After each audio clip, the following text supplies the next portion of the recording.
This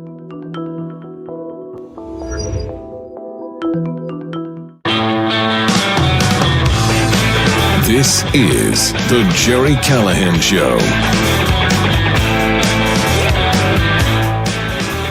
Well, happy January 6th, everybody. Today is the big day. Today, we certify the election of Donald J. Trump. Kamala Harris has to oversee the proceedings. That'll be her last official act as Vice President of the United States. Hopefully, she has to say the Pledge of Allegiance before the official proceedings get underway. But it is an amazing day in America when you think about it. Where were you 4 years ago today, January 6th, 2021? I know where I was, sitting right here, watching the protest get out of hand at the Capitol. The one thing we all could agree on, I think, on this day 4 years ago was that Donald Trump was never going to return to the White House. That was it. He was done. One and done. He was a one-termer. And the Democrats did everything in their power to use that day, to use that protest against him and ensure that he would not return to the White House. The narrative on that day was it was a violent insurrection, that many police officers were killed, that one police officer, Brian Sicknick, was beaten to death with a fire extinguisher, that they were encouraged, incited by Trump to do what they did, to trespass on the Capitol. It looked bad. It still looks bad. There was some bad things that happened that day. There were some bad people, and they are the bad people. They're still in prison. Lots of good people who did nothing but walk through the open doors of the Capitol are also in prison. It was a setup. Let's be honest. You can say obviously it was wrong. It was violent. It was criminal, but it was also encouraged by Democrats. Nancy Pelosi has actually taken responsibility for not shoring up security and calling in the National Guard. They opened the doors and welcomed them in. We've talked about this many times. We've seen the little cop, Greg Kelly's favorite video, the little cop waving people into the Capitol. We've seen the other cops open the doors and let people in.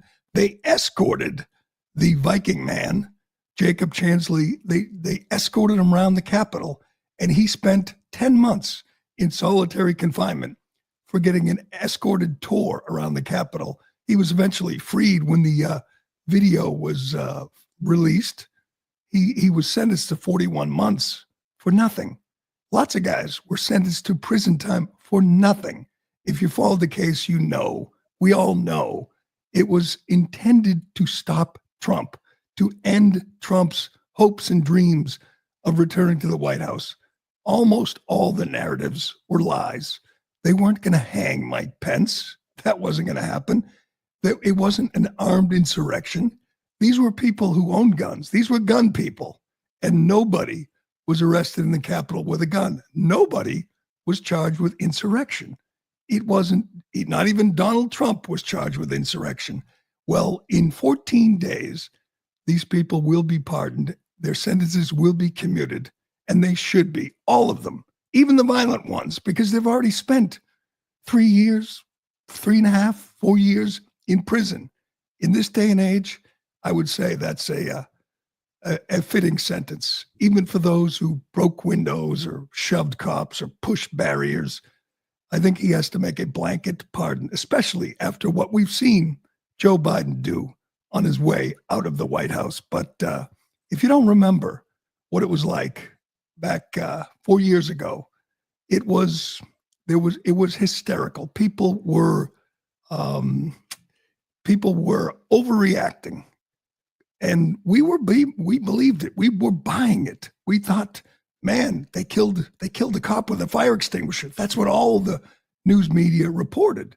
And you had members of Congress who said their lives were in danger. No member of Congress was assaulted. No one was hurt. They weren't, they for the most part, weren't even threatened. AOC told us that she thought she was going to die. Not just die. She was going to get raped and then murdered. This is AOC, a congressperson, claiming that the insurrectionists on January 6th were going to rape and murder her. Let's listen to this drama queen one more time. Go ahead.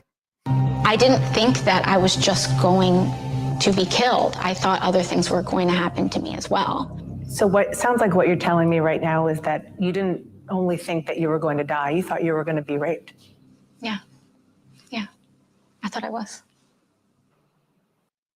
Only problem, AOC wasn't in the Capitol. She wasn't even in the building. And she said she was going to be murdered and raped by the insurrectionists.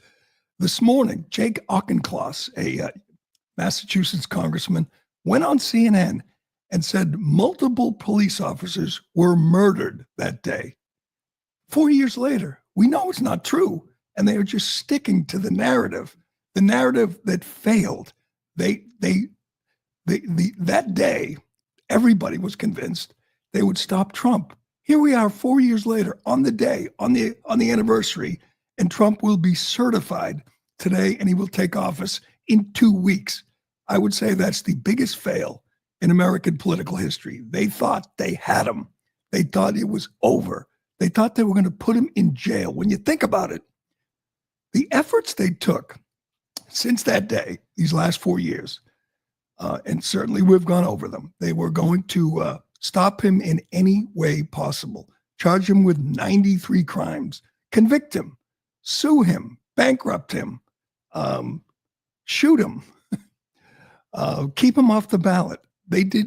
Everything they've done for 4 years was meant to stop this one man, from returning to the White House. And in 2 weeks, he returns, and it can't come fast enough. We know what kind of person Joe Biden is now. As someone pointed out, Buck Sexton pointed out, and it's a great point. We call it one of the great political cover-ups in U.S. history, the fact that the media and the Democrats told us Joe Biden was lucid, Joe Biden was coherent, he was healthy, he was fit. That was a lie. As we know now, from day one, he has not been cognitively healthy. He has not been aware of what he's doing in all cases.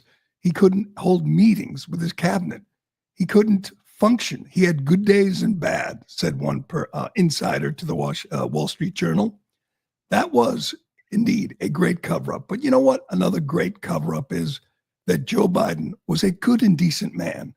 They put him on the ballot because they thought they could sell that lie. And they did.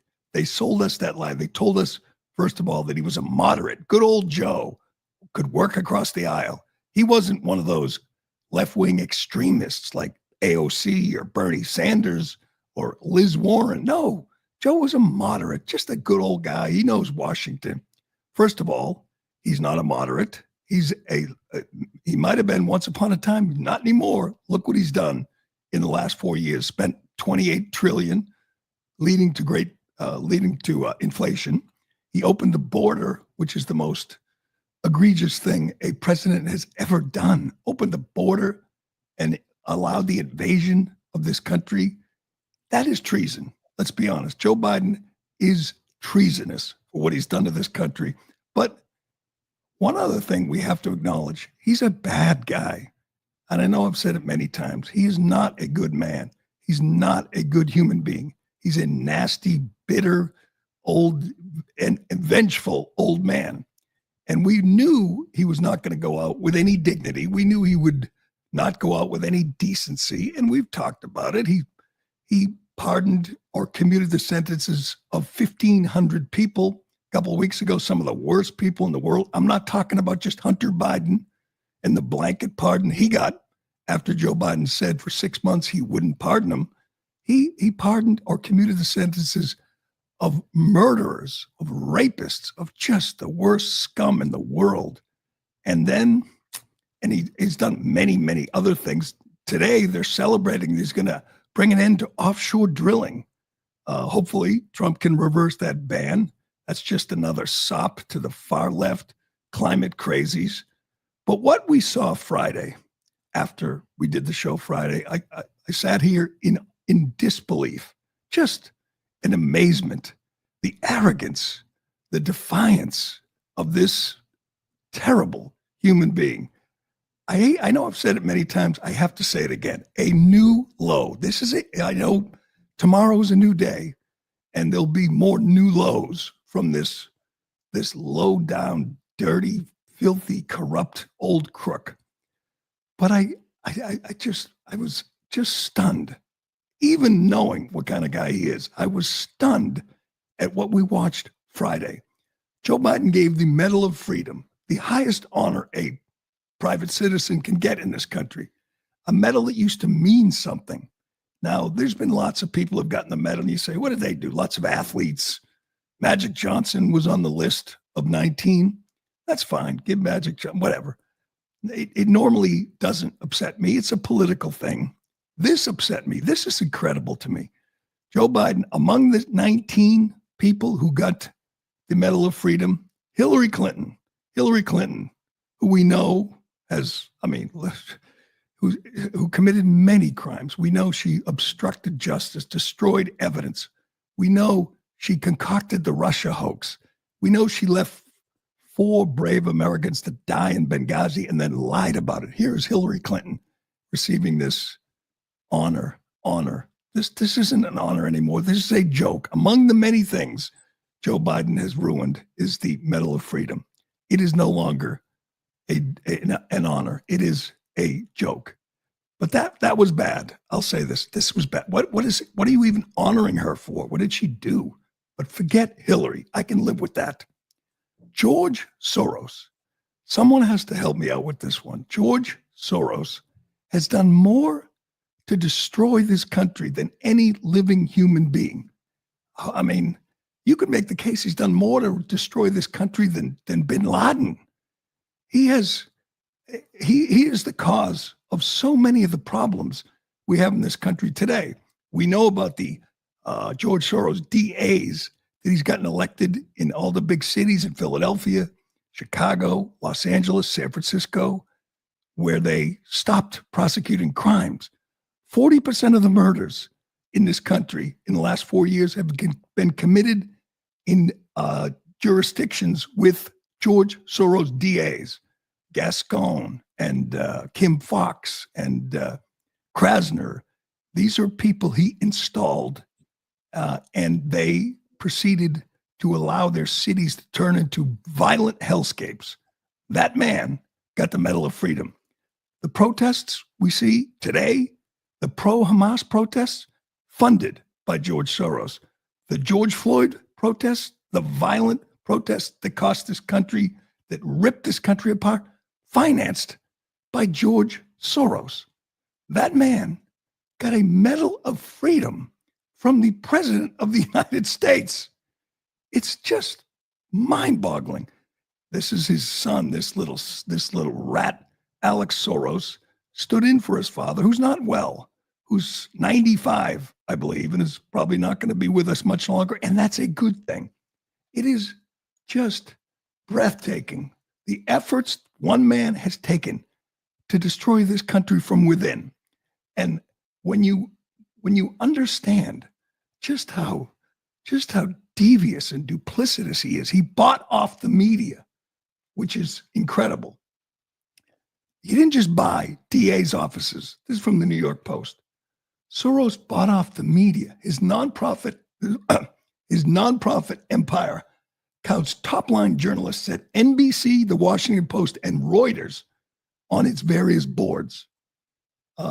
He's a huge donor to ProPublica and NPR, and spent at least $131 million from 2016 to 2020 to back hundreds of activist groups that promote left-wing views on crime, gender, and capitalism, including funding all the anti-Semitic protests that ripped the country apart last year and continue to this day to rip those people marching on January 1st in New York in support of a terrorist who killed 10 Americans, 14 people on Bourbon Street.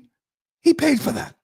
The guy who paid for the protests in support of terrorists received a Medal of Freedom from the President of the United States. I understand. Joe Biden is not healthy. He's not well. He's not with it. He's not lucid. So somebody who's pulling the strings decided to give the highest honor a citizen can receive, the Medal of Freedom, to a man who's spent hundreds of millions of dollars, maybe billions, spent all his time and effort and energy to rip this country apart.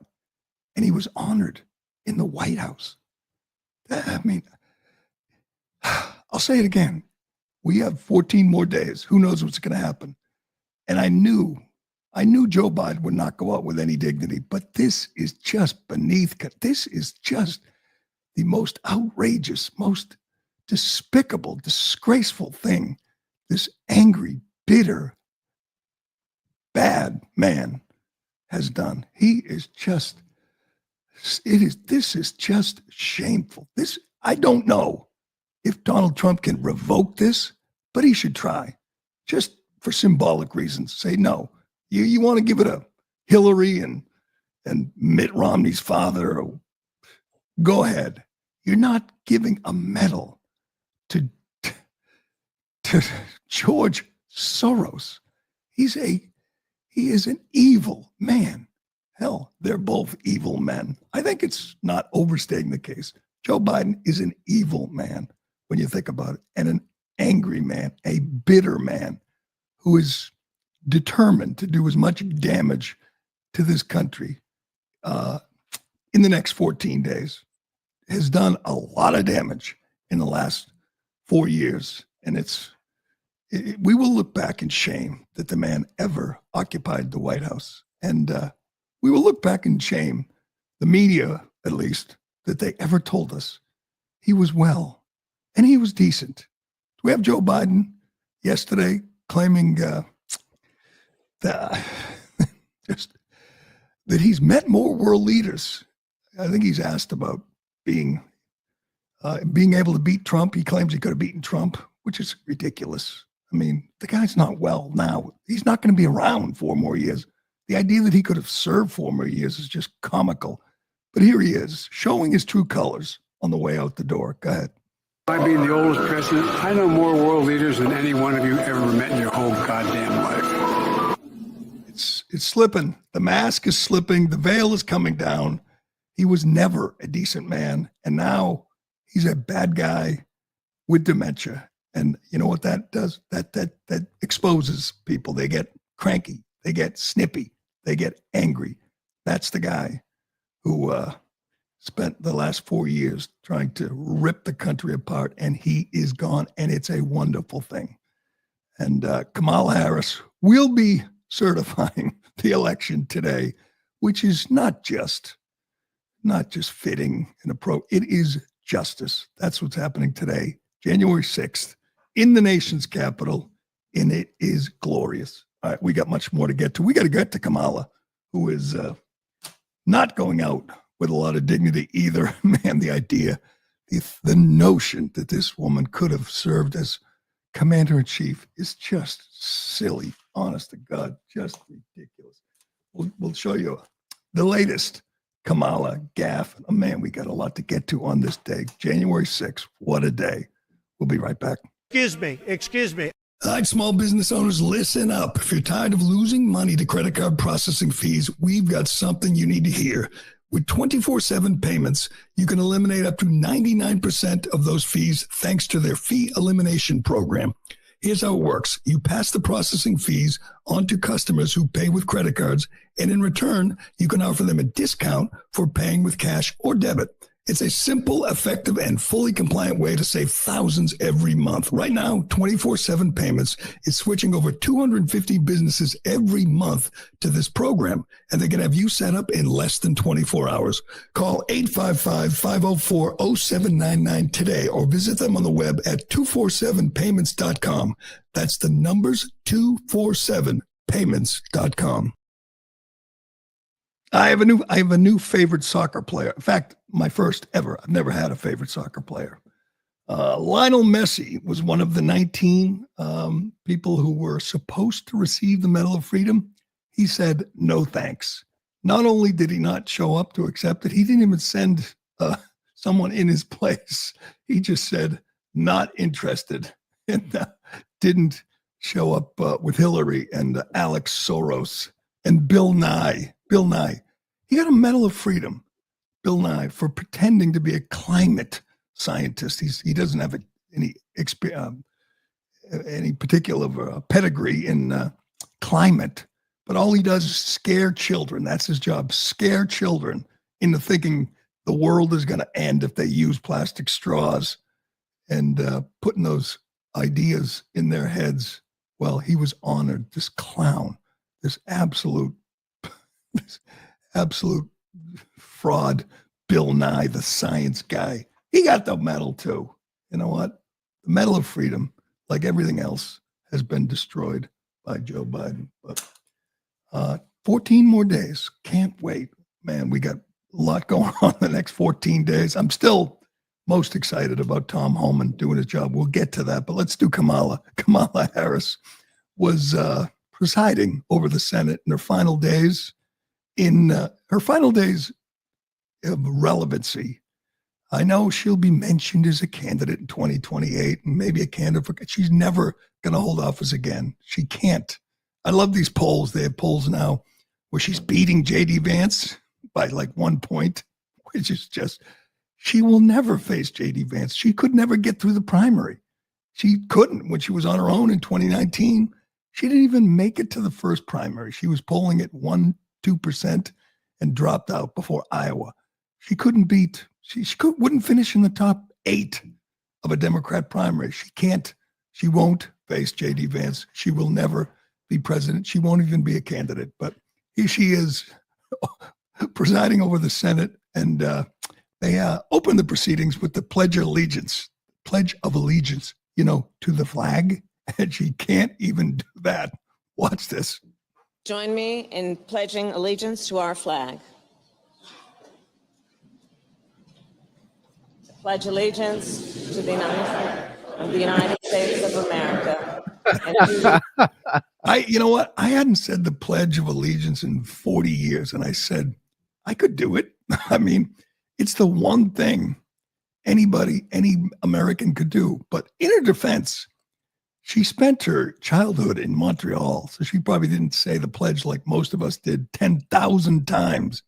But you would think she'd get the first line right and then maybe lose her way. But that was not my favorite gaffe from the administration over the weekend. Joe Biden, along with pinning the Medal of Freedom onto Alex Soros and Hillary Clinton, honored this kid for whatever, one of his influencers maybe, at the White House. The kid's name is Alicio, which is not an easy name, I guess. But when you're singing happy birthday to someone, what's the first thing you need to know? You need to know their name. Again, look at this and tell me this is the president of the United States. Tell me he's not just a complete and utter embarrassment to the country in anything and everything he does. Here he is attempting to sing happy birthday to someone at the White House. Go ahead. Happy birthday to you. Happy birthday to you. Happy birthday to you. Happy birthday. He gets laughed in his face. We have Leslie Nielsen. We now have Leslie Nielsen as a president, just a slapstick character who can't even sing happy birthday to a kid without screwing it up. You know right there. You can see the teleprompter. You know right there on the teleprompter is the kid's name, and he can't do it. The funniest thing was the second happy birthday to you. He was looking around like, I don't know his name. Happy birthday. Well, you know what? It's going to be a tough 2 weeks. He's going to, again, do as much damage as possible. Maybe Liz Cheney gets a pardon. She needs a pardon more than a Medal of Freedom. She got a Medal of Freedom too, and a huge ovation from the crowd last week, as we saw. And I asked at the time, like, what did she do? Why are all these Democrats applauding Liz Cheney? She was part of a corrupt January 6th committee, a TV production which obstructed justice, destroyed evidence, she tampered with witnesses on an encrypted message app. That woman got a medal from Joe Biden, a woman who is a far-right Republican for most of her life, but just hated Trump. That's all you have to do to be in the good graces of Democrats. Just hate Trump. You can be Liz Cheney and support, wars and be against abortion and for the death penalty, you name it. Every right-wing position you can have doesn't matter. You hate Trump. You do what you can to put Trump in jail. By the way, the January 6th committee, they're coming for them, and I look forward to it. I am looking forward to retribution. I don't know why people think that's a bad word, a nasty. Retribution is appropriate. Retribution at this point is justice. Of course he should go after Liz Cheney. Of course Anthony Fauci should be prosecuted. He might have done more damage than even George Soros. Yes, he did. I will say that. No one has done more damage than Anthony Fauci, and he has lied over and over again under oath. Of course he should face justice, and I look forward to it. And you know what else I look forward to? Pete Hegseth. Pete Hegseth, John Thune, the new Senate Majority Leader, said he will be confirmed, that there are no Republican no votes at this point, which means Pete Hegseth will be the new head of the DOD. This man is going to be confirmed. Now, he's going to face some tough questions, particularly about his personal life and his drinking, but I think he will survive because they're not questions about his service. They're not questions about his credentials. Essentially, the man has fought for veterans and soldiers in the military. He's a reformer, a disruptor, and that's what we're going to have in every one of these agencies. I'm hoping RFK Jr. gets confirmed as well. That's coming up, and it better be quick. That's what we are desperate for new leadership, desperate for reform in all these agencies. And again, everything's turning up Trump. Justin Trudeau is on his way out, and Pete Hegseth and RFK Jr. are on their way in. And you know who else is coming? Tom Homan is coming. I'm telling you, there's a lot to be excited about. All these guys. I mean, Tom Homan, he doesn't have to go through Senate confirmation, which is a good thing. He starts January 20th, 2 weeks, noontime. I think we're going to see a show of force coming into these sanctuary cities, which is what we've all been hoping for, what we've all been rooting for. And the Democrat mayors, governors, congresspeople who defy, who obstruct, I think Tom Homan is genuine when he says, is serious when he says they will be prosecuted. So we will see just how far they will go to protect the scum of the earth, the worst of the worst. I got a story here from my neighborhood here in Boston, which is just, it tells you all you need to know about Democrats. The people they are prepared to protect, the people they want here in your community, in your neighborhood. It is mind-boggling. And Tom Homan says it. Why do you want to protect? Why does a government official, elected representative, want these people in their neighborhoods? It is a great question. And we will tell you about the absolute insanity of the Democrats and their efforts to protect illegal alien rapists, murderers, drug dealers. They want them here. I don't know why, but you can come to no other conclusion. I'll get to that and more. Oh, and the Patriots, they need a new coach. Big shocker. We'll tell you about that too. But first, Excuse me.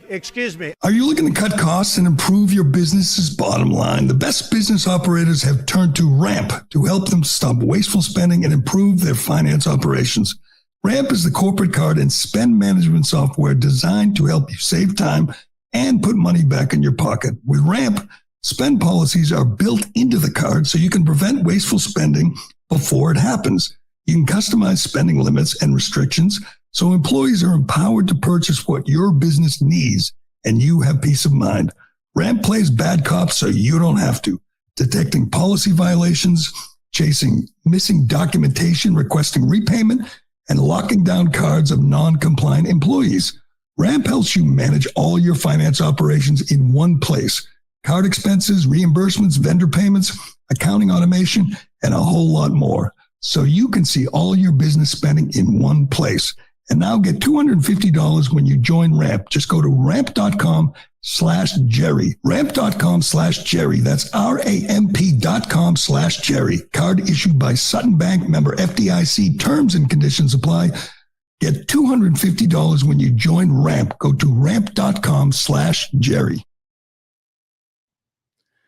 We told you last week about this illegal alien criminal caught in a taxpayer-funded hotel in Revere, Massachusetts. He was busted with 5 kilos of fentanyl, enough fentanyl to kill every taxpayer who was paying for his hotel room. Oh, not just his hotel room, but his Uber rides, his food, his lawyers, his translators, his dry cleaning, his maid service.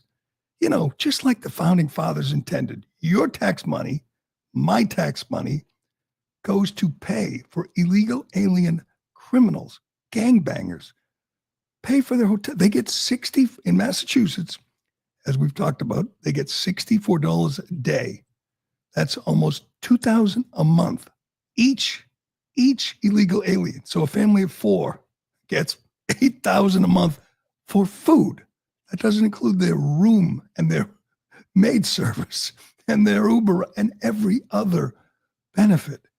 How is that even acceptable? Even in a place like Massachusetts, I will never understand how 60% of Massachusetts voters voted for this. They want this. They want illegal aliens, violent criminals in their community, protected. You had a chance to vote against this and you voted for it. And your elected representatives, most of them didn't even face opposition, but they're all in. Let me do this story again because I've read this story a dozen times. I still feel like I'm missing something. We told you about this in September. Nancy Mace introduced a bill. It was to deport illegal aliens who commit sex-related crimes, who commit rape, sexual assault. She brought this to the House floor. She did a whole speech about all the illegal aliens who are committing violent crimes, sex-related crimes. They put it to a vote. 158 Democrats voted against deporting illegal aliens who commit sexual violence. I'm not making this up. I'm not exaggerating. It was called the Violence Against Women by Illegal Aliens Act. And the vote was 266 to 158. 215 Republicans and 51 Democrats voted for it. 7 didn't vote. 158 Democrats voted against deporting illegal aliens who commit sexual violence. They don't ever answer to this. They don't have to. No one asks. No one cares. If you're in Boston, the Boston Globe doesn't care. They're not going to ask Ayanna Pressley or Catherine Clark. Why would you vote against this? Why? We have one elected representative, congressperson in Massachusetts, Stephen Lynch, who voted for this. The rest all voted against it.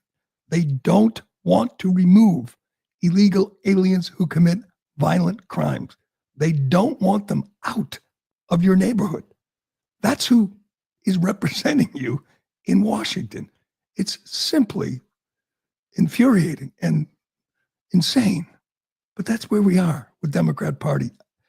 As we've said before, 20 years ago, Bill Clinton, Hillary Clinton, Barack Obama, they were against open borders. They were against illegal aliens getting benefits. Somewhere along the way, a switch was flipped, and suddenly they became pro-open borders, pro-illegal alien, to the point where they don't want to remove illegal alien criminals, violent criminals, from your community.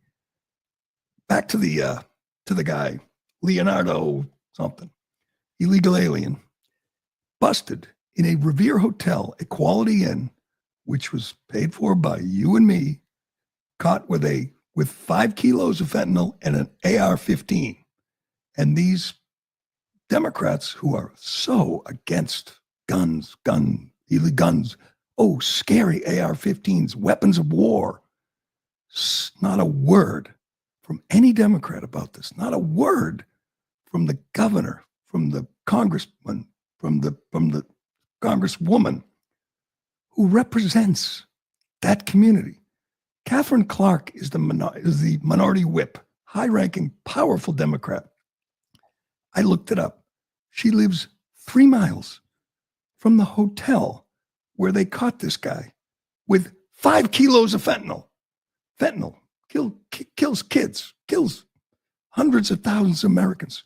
More than 100,000 a year die from fentanyl. And this guy had 5 kilos. And the woman who lives 3 miles from there doesn't want this guy removed from her community.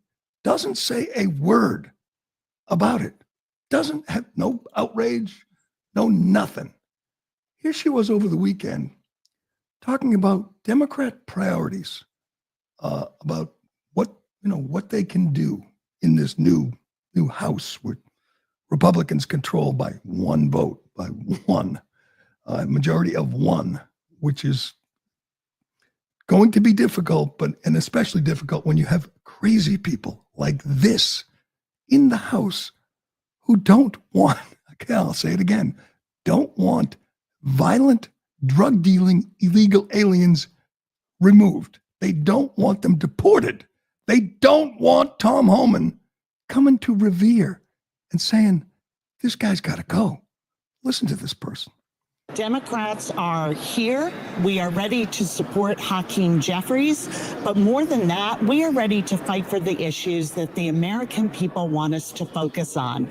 Bringing down the cost of living, whether that's housing or childcare or groceries. And the more chaos and dysfunction on the GOP side, the longer it takes to get to why the American people sent us here, which is to deliver solutions to make their lives better. Deliver solutions to make their lives better. And again, she doesn't want to close the border. She doesn't want people like this drug dealer removed from her own community. I know she doesn't spend a lot of time in Massachusetts. She's a swamp creature who spends most of her time in DC. But she lives right down the street from a guy with fentanyl and an AR-15 and doesn't care. She voted against removing violent illegal aliens from her community. Well, Tom Homan is coming, and I am praying he starts right here in Massachusetts, because we have the worst people representing us. I shouldn't say that. They don't represent us. They don't represent taxpayers. They don't represent citizens. They represent criminals. They protect criminals.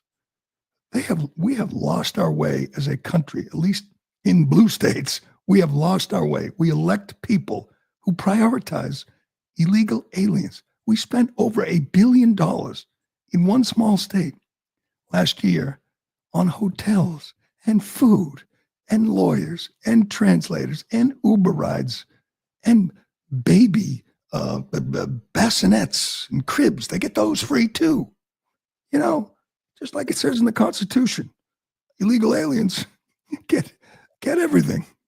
Taxpayers get stuck with the bill. That woman says she's looking to solve problems, deal with the issues that the American people want. You know what the American people want? They want Tom Homan. They want Trump to get these people out of they don't want to give them anything. That's the first step in deportations, by the way. Stop the freebies. Stop giving them stuff. And maybe they won't come here. Maybe they'll leave if they don't get free hotels and free food and free everything, free Uber rides. Maybe they just won't come here. And maybe if we let Tom Homan and his people arrest them, the communities will be better and safer. You ever think of that? Shouldn't that be your priority, Catherine Clark? Shouldn't you want your own neighborhood to be rid of violent, drug-dealing, illegal aliens? Just incredible. Just, we got more to get. I've been tweeting about it all weekend because it is just so maddening that they don't even acknowledge it. Yeah, they don't even acknowledge it. Here's the Democrat leader in the Senate. Thank God, no longer the majority leader. This obstructionist, Chuck Schumer, talking about why the Democrats had their asses handed to them on November 5th. Here is how you know these people aren't changing at all. They think the problem is you, the voters, just didn't appreciate all the money they spent and the illegal aliens they let in your community and the wars that they escalated overseas. Go ahead. Let's hear from Chucky. So we did a lot of good things, but all too often, Kristen, we talked about the mechanics of the legislation and the details of the legislation, and we really didn't show the kind of empathy and concern to average, or show enough of it to average working families who didn't realize how much we had done and how much we care for them. Didn't show them how much. Gee, you think? Letting in 10 million, 15 million illegals, violent criminals, gang members, Trade de Naragua. You think that maybe people noticed you weren't really concerned with them, Chuck? Do you think that's what happened on November 5th? You blew it. You nominated, installed the worst candidate ever, and you thought that you had a path. They thought they could put Trump in jail. They thought they could import enough new voters. They thought the media would carry their water and get them over the finish line. The greatest fail, the greatest miscalculation, I think, we have ever seen, and it's glorious. And now Chucky, he'll be there certifying the election today, and in 2 weeks, he'll be there at the Capitol as Trump is sworn in at 12 o'clock, and at 12:01, Tom Homan gets to work. Cannot wait.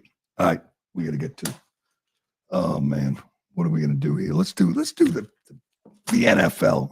I spend way too much time watching the NFL. Watched that whole game last night. Detroit, Minnesota. It was good to have a game that mattered. Those games that meant nothing. Not even Scott Hansen on Red Zone could convince me that most of those games were worth watching yesterday. But the New England Patriots are an interesting story. Yes, not for the usual reasons, winning Super Bowls, but for firing their coach after 1 year, Gerard Mayo. I knew this was coming. Anytime an NFL coach is on the hot seat, you can be pretty sure that he's done. That Adam Schefter reported that there's nervous people in the building yesterday morning, and they were leaning towards removing their coach, which meant he's done. He's out. There are now 5 openings, NFL coaching openings. There'll be more. There's usually 8 to 10, which makes me wonder what Bill Belichick was thinking when he took the job at UNC, because he'd be on the short list for some, not all these jobs, not the Patriots, not the Jets, but he would be on the short list for some of these jobs. The Raiders, the Jacksonville Jaguars just fired Doug Peterson. Belichick would have been on the list, but anyway, he's gone. He's off. He's off the market. He's on to college. He's on to UNC, where he'll be sharing a dorm room with his girlfriend, which is good. He'll be happy. But Gerard Mayo, I'm just going to say it. Another failed DEI hire. I know he's a good man, a smart man. I know he gave it his best. But he was selected by Bob Kraft, the owner, years before Belichick quit or was forced out. He just liked Gerard Mayo and thought he was head coaching material, and they interviewed nobody else. They didn't look around. He was the chosen one, and it was a mistake. He wasn't ready. He didn't have enough experience. He'd been nowhere else. This is the only place, as Adam Archuleta pointed out. He did the game, right? Yeah. Pointed out that he had never been anywhere else to experience how other coaches did it. He just was in New England under Belichick, played, coached, and had no other experience anywhere else, how it was done by other coaches. And the players, I think, liked him, play hard for him. That doesn't matter. They did not have a plan. He did not have good players. He has a quarterback. He had a quarterback. He didn't start him for the first 5 games, and he was clearly the better quarterback. And he was afraid to start him on day one. Maybe he would have a job still if he started the season with Drake May. He didn't. And again, Kraft thought that this was head coaching material, and maybe it is, but he only lasted 1 season because he wasn't ready. Now they have to hire. Yesterday was just, it was amazing. They needed to lose to get the top pick, number 1 pick, which would have been really promising because they don't need a quarterback and everybody else does. Right now they're 4th. The other 3 teams need a quarterback. If they were sitting at number 1, they could have traded out for a bundle. They could have had an epic draft. Now they're at number 4. They can do their best.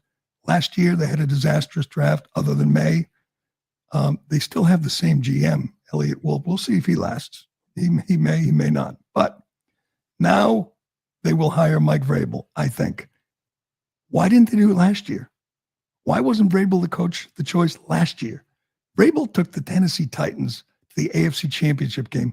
He got the number 1 seed in Tennessee with Ryan Tannehill. That is a pretty impressive run for his first head coaching job. He's going to have a chance to coach somewhere. The Jets are already talking to him. Maybe that's what triggered this move because Kraft knows he needs Vrabel. Maybe Tom Brady's going to talk to Vrabel. He hasn't fired Antonio Pierce yet, but maybe the Raiders will grab Mike Vrabel. We will see. It's not going to be a good look if Vrabel goes to the Jets or the Raiders and doesn't come to New England. But I think, I'm not saying DEI as in, yes, he was hired strictly because of race, but he was hired because the owner liked him, wanted him to succeed. He didn't think it through. He didn't talk to other people. I think he wanted Vrabel, but he knew if he didn't hire Mayo, he would have been called racist and all this stuff. He was promised the job like years ago. Yeah, you're the guy. Right. You're the guy. What? I mean, so if a better guy comes along, a guy that makes more sense, you're just going to ignore that because you promised him or you thought he would be the choice? It makes no sense. And the pressure's on Kraft, who is 83 years old. And I knew he was not going to be patient and say, we'll give him another year, because you're not patient when you're 83 years old and you're a billionaire and you own an NFL team. There's no room for patience. And his son, Jonathan Kraft, he was born impatient. So we knew Mayo was done. Mayo is done. They should have done it before yesterday, and maybe they would have lost and had the top pick, but they screwed that up just like they screwed up everything else. This is not a good situation because they need everything. I mean, you could say just draft the best left tackle, but they still don't have any receivers. You know, they need offensive linemen. They need wide receivers. They need everything. They need a pass rusher. You watch other teams and you say, they don't have game changers. They don't have wide receivers who get separation. They don't have guys who can get to the quarterback. They have a quarterback. He's going to be good, but he's also going to be banged around. He likes to run. His offensive line stinks. He's going to get hit. He's going to miss games. It's going to be a problem. But anyway, they blew it. They had a chance. They had a chance to grab Vrabel last year. And maybe, some people on ESPN would have been offended or upset. Oh, they didn't follow the Rooney Rule. But they made a mistake. Just another. His heart was in the right place, but he wasn't thinking. Bad move by Bob Kraft. But anyway, that will do it for this momentous occasion, January 6th, a big, big anniversary. Yeah. You know what? It's the anniversary of Ironhead. You don't even know this. You don't know anything, but January 6th? Yes. Oh, what else? I don't know. 5 years ago today, this show began. This is our anniversary. 5 years ago, 1 year ahead of January 6th, the insurrection. We had our own insurrection 5 years ago today. We began the Gerry Callahan Show. So thanks to everyone who's been with us. We were Godfather 1. Thanks to people who've been there since day one. It's been a wild ride, and it's going to get wilder. I know I say it all the time, but this is just such a crazy, historic time. These next 2 weeks, I'll admit, I'm nervous. Joe Biden's going to try to hamstring. Joe Biden was instrumental 8 years ago in the Russia hoax. He's the one that came up with the phony charges against Mike Flynn and tried to hamstring Trump from the beginning, and did, with the help of the media, came up with the crazy Russia hoax and pushed it and tried to stop Trump even after he won the election. They're doing it again right now behind the scenes. Again, Joe Biden is drooling over his maple, but the people around him right now are saying, what can we do today to hurt Trump? What can we do? We'll ban offshore drilling. We'll allow another caravan over the southern border. Whatever they can do, pardon all these criminals that did their bidding for the last 4 years. Liz Cheney and Fauci and Benny Thompson, another guy who got a medal from from Biden. But for the next 14 days, hang on, because it's going to get nuts. And then 2 weeks from today, 12:01, it's over. This time to fumigate the White House, get rid of these reprobates, and ring in a new era. And I'm with Trump. A golden era is coming. I'm looking forward to it. But that will do it for today. Thanks for watching. Thanks for listening. I'm Gerry Callahan. This is the Callahan Show, and we will do it again tomorrow. Happy birthday to you. Happy birthday to you. Happy birthday. Happy